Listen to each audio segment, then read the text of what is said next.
Hello everyone and welcome back to my channel. So today you're going to see a basic short coffin full set with gel polish and a little bit of a bling design. So first I'm going to go in with my nail prep. I've already pushed back the cuticles and I'm going to use my round bit just to clean up the cuticle area to get any cuticle or dead skin. Then I'm going to go in with my nail clippers and cut any of the nail length off, and then etch the nail plate, and then we'll be at applying tips.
Remember, nail prepping is very important, and when you do this, when you're etching the nail plate, you want to be as gentle as possible. Right here, I'm literally not adding any force to etching the nail. I'm just being as careful as I can, but you want to remove any oil or any shiny spot of the nail. Now I'm going to cut the tips, make sure the length is good, shape, and then apply my acrylic.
So for my method for applying foundation and getting the nails to stick on, I apply one coat of Band-Aid, which is like a dehydrator, so it's going to remove any oils from the nail. You can even wipe them down with alcohol.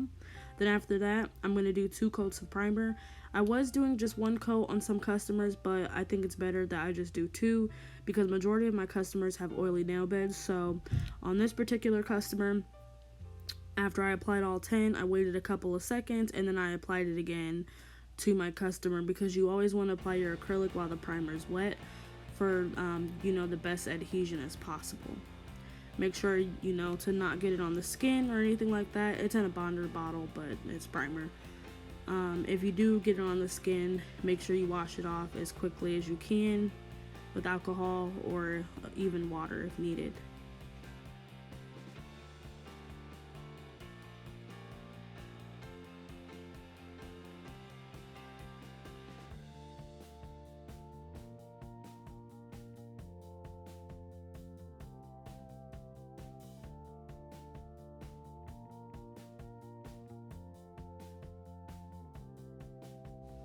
When I apply my acrylic, I always start with my first bead, and I apply it on top of the free edge, and the free edge is where the tip meets the nail. You want to add your thickness and your structure to the free edge because typically that is where the nail breaks the easiest or the quickest. I am slightly kind of like patting and pulling the acrylic down without wiping it off, ensuring the thickness. And then I'm going to apply my second bead to the cuticle area. Now when you apply it to the cuticle area, you want to make sure that you are about a third away from the cuticle, because you don't want to get the acrylic on top of the cuticle. If you do, that causes lifting and then nails won't last or anything like that. So make sure when you apply your acrylic, you apply it gently, pulling, not completely pulling, but brushing down gently, and then applying your acrylic wherever you see needed. So right here, I'm going to place a little bead right here and pat it in because I felt like the nail was just a little uneven in that particular spot. Take your time, pay attention to sidewall to sidewall, making sure your acrylic is even, and ask your customer if they're comfortable. Make sure they're comfortable, because when they're comfortable, you can work the best you know how.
After I've applied my acrylic to all 10 and let it dry, I'm going to go ahead and shape the nails.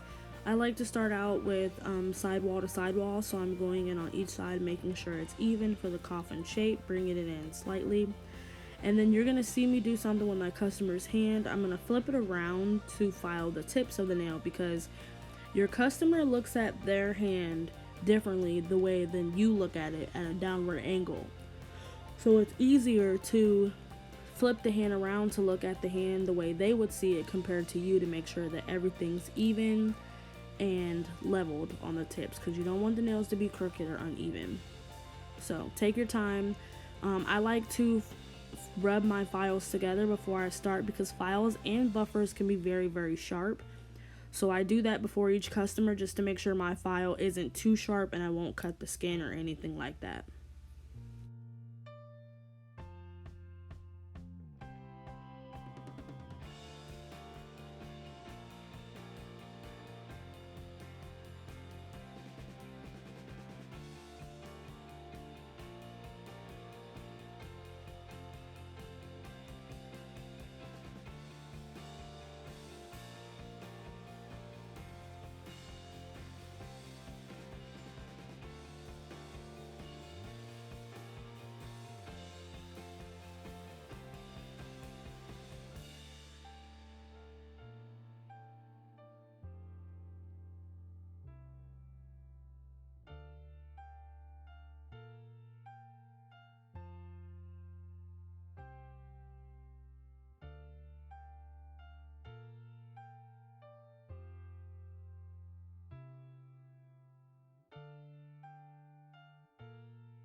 Now, using a hand file is different compared to using an electric hand file, which is also known as a drill.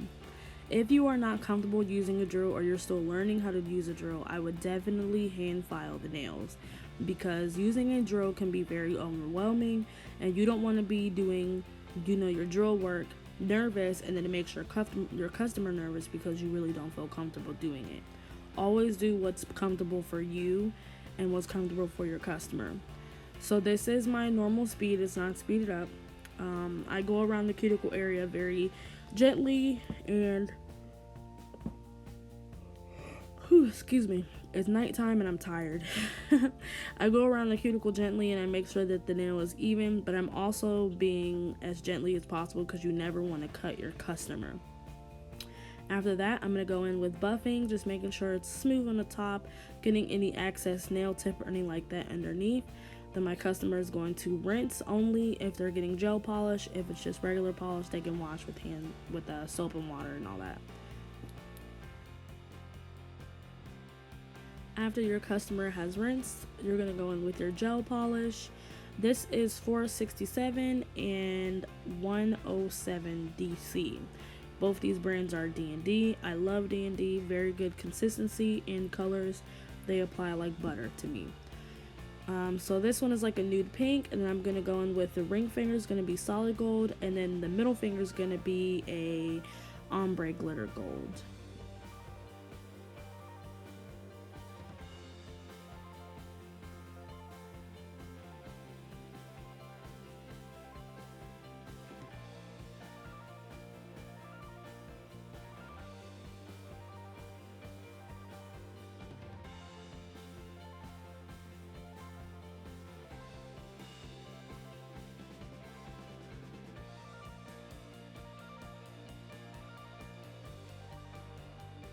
Make sure when you're applying gel polish that you do very thin layers for each layer. So even if the polish is very light, you still want to use thin layers, because if you put it on too thick for the first time, it won't dry all the way. So then when you go back over it, it'll kind of move around or bubble or something like that. So make sure when you're applying, you're doing very, very thin layers to make sure that each layer is getting cured evenly. And then even if it takes 3 to 4 coats for a certain color, I would rather that be, instead of, applying a huge glump on the nail and then trying to dry it for a longer time.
After both layers has dried, I'm gonna go in with my D&D non-white top gel.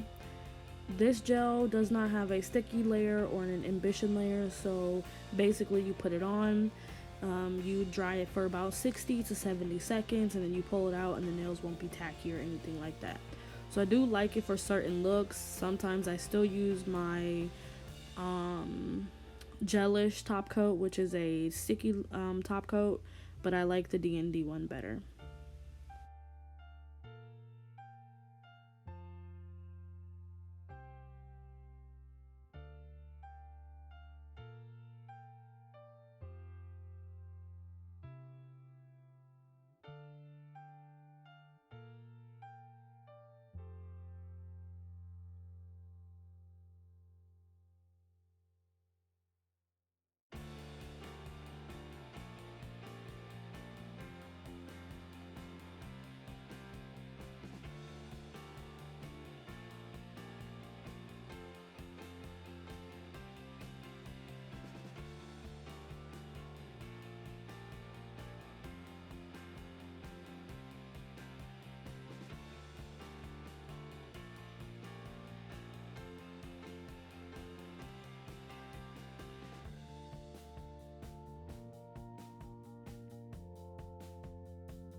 Once my gel has dried, I'm going to go in with my gel resin or nail glue, whichever you guys use, and I'm going to do a slight little bling design. So I got these rings on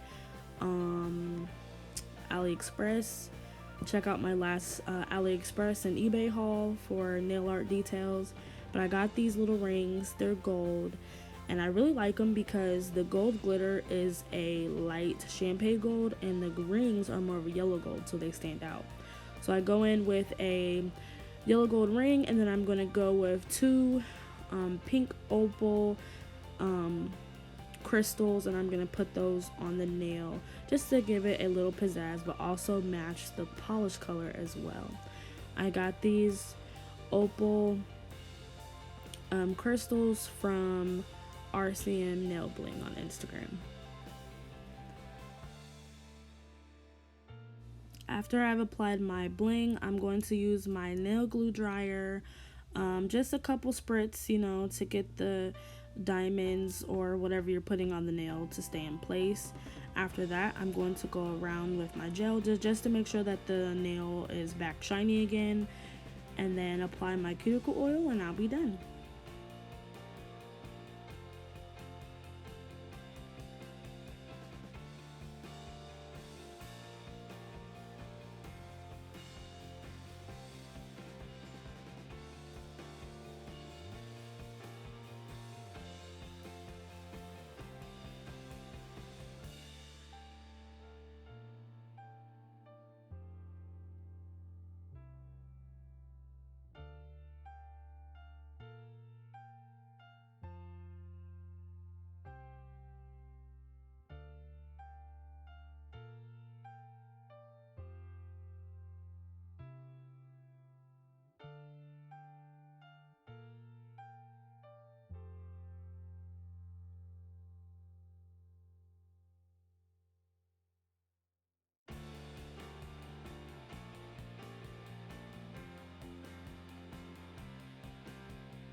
Alright guys, I really hope you liked this video. Just want to give a huge shout out to all my new subscribers. Once I hit 1,000 subscribers, I'm going to be completely changing my concepts and changing some things about my channel. So please, if you're following me now and you are enjoying my journey, thank you, thank you, thank you. If you would like to see something special, please let me know in the comments below. Don't forget, glitter makes everything better, so keep shining. Hit the subscribe button, and I'll see you next time. Bye-bye.